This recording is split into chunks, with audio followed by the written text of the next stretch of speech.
ठीक हुआ। हाँ, तारतम्य की बात तो है ही, बिल्कुल। आगे बढ़े अब। पारिणामिक भाव जी। वेद में ये 3 लिंग में आपने 1 से 9 लिखा है जी, तो ये तो कहा था?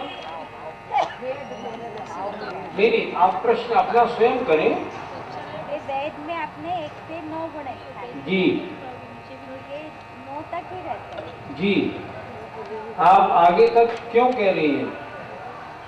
शरीर के हिसाब से नहीं, यहाँ द्रव्यलिंग की चर्चा नहीं, यहाँ भाववेद की चर्चा है। बात किसकी कर रहे हैं अपन? भावों की। तो शरीर की बात नहीं कर रहे। अगर यूं पूछेंगे तो द्रव्य पुरुष लिंग 1 से 14 है तो अच्छा, स्त्रीलिंग 1 से 5। अगर द्रव्यलिंग की बात करेंगे तो आए पारिणामिक भाव। आत्मा के जिन भावों का कर्मों के उपशम क्षयोपशम और उदय से संबंध नहीं रहता, जो जीव के अपने स्वपरिणाम के भाव हैं, वे हैं पारिणामिक भाव। भेद 3 कौन कौन से? जीव भव्या भव्यत्वानि च। त्वानि में छोटी की मात्रा। जीव भव्या भव्यत्वानि च। बोलिए। पारिणामिक भाव 3, जीवत्व, भव्यत्व और अभव्यत्व, ये पारिणामिक भाव हैं। जीवत्व आत्मा का उपयोगमयी होना, जीवत्व भाव। किस कर्म के उदय से मुझ में चेतना आई? नहीं, किसी से नहीं, ये तो मेरे जीव का, मेरे आत्मा का स्वभाव है।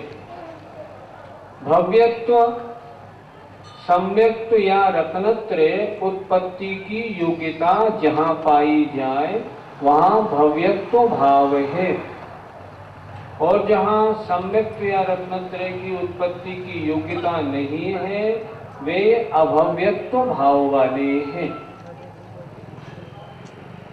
क्या अभव्य जीव कभी भव्य बन सकता? कभी नहीं। अगर तीर्थंकर भगवान के उपदेश सुने, समम शरण में जाए, बन सकता क्या? नहीं। क्यों? योग्यता ही नहीं है। नहीं, क्यों? उसका स्वभाव है ना अभव्य रूप, चेंजेबल नहीं है। किसी कर्म के उदय से नहीं हुआ, जो उस कर्म को आपने हटा दिया, क्षय कर दिया तो काम बन गया। नहीं नहीं, अभव्य समोचरण के अंदर जा सकता है, कोई आपत्ति नहीं। सुनिए, मिथ्या दृष्टि, ध्यान से सुनना।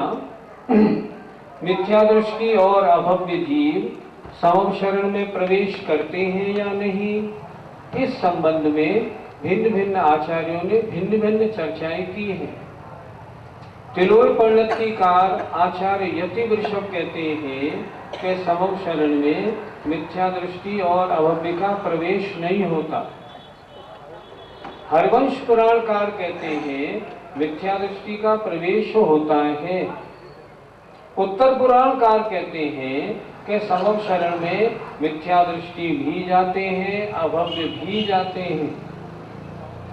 अगर मिथ्या दृष्टि का समम शरण में प्रवेश निषिद्ध कर दोगे तो आचार्यों ने लिखा, एक समम शरण में असंख्यात जीव सम्यक्त प्राप्त करते हैं, तो जब मिथ्या दृष्टि नहीं है तो सम्यक्त प्राप्त करने का प्रश्न का बना। सम्यक दृष्टि गए अगर समम शरण में तो सम्यक्त प्राप्ति क्या हुई? कुछ नहीं। तो कौन जा सकते हैं? उत्तर पुराण के अनुसार अभव्य भी जाता है और मिथ्या दृष्टि भी जाते हैं, सम्यक दृष्टि भी जाते हैं, सब जाते हैं। 3 आचार्यों की अलग अलग दृष्टियां हैं। फिर देखें एक बार, जीवत्व, भव्यत्व और अभव्यत्व, ये 3 पारिणामिक भाव हैं। ये आत्मा में 3 भाव किसी कर्म के उपशम क्षयोपशम या उदय से नहीं बने। हम कैसे पहचाने हमारा भाव कौन सा है, ये बताना अवधि मनःपर्यय ज्ञान का भी विषय नहीं, मात्र केवल ज्ञान का विषय है। फिर भी थोड़ा बहुत इशारा तो लग जाए। तो आचार्यों ने लिखा, इस भीषण पंचम काल में भी जिन्हें अपने आत्म कल्याण की भावना उत्पन्न हुई है, वे कदाचित भव्य हो सकते हैं। अनुमान, गारंटी तो है नहीं। फिर एक बार सुनिए, जिन्हें इस भीषण पंचम काल में भी अपने आत्म कल्याण करने की भावना है, वे कदाचित भव्य हो सकते हैं। अन्य की तो क्या बात है?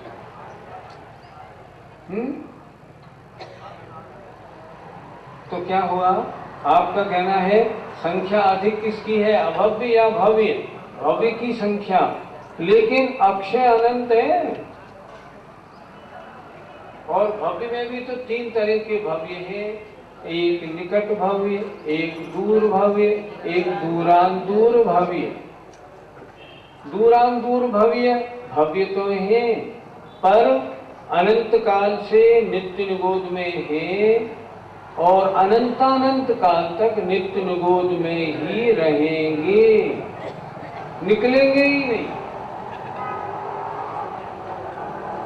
और उन्हें अभव्य क्यों कह दिया?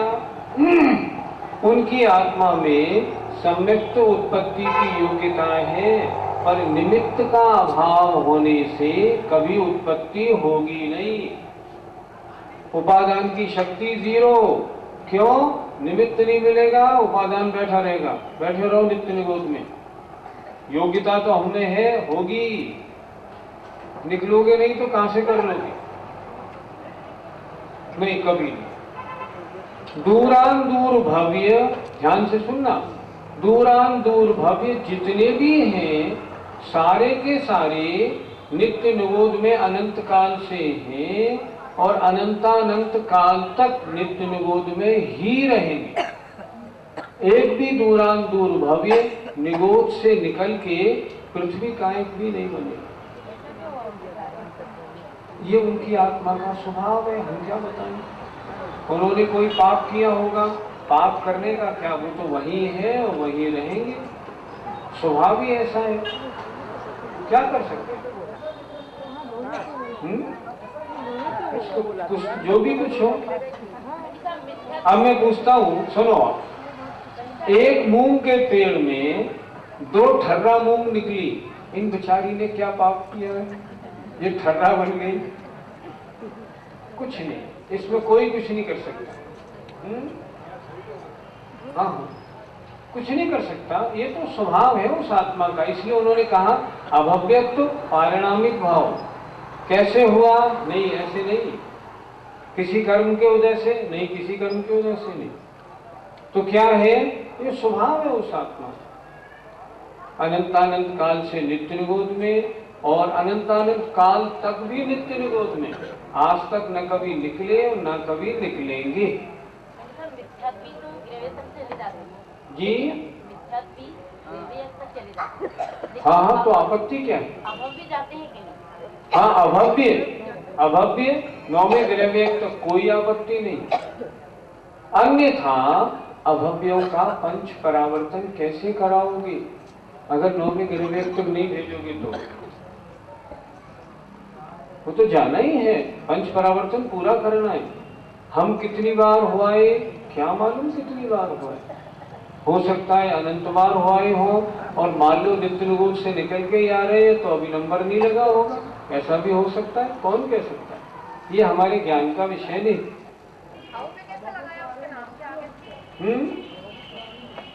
अभव्य प्राणी चारों गतियों में जा सकता है। नीचे 33 सागर तक, वो भूमि में 3 पल्ली की आयु तक। इसलिए लगाया क्योंकि उसमें शक्ति तो है। मान लो उदाहरण, विधवा है, विधवा से कह दो तू बांझ है, बोले गाली मत दो,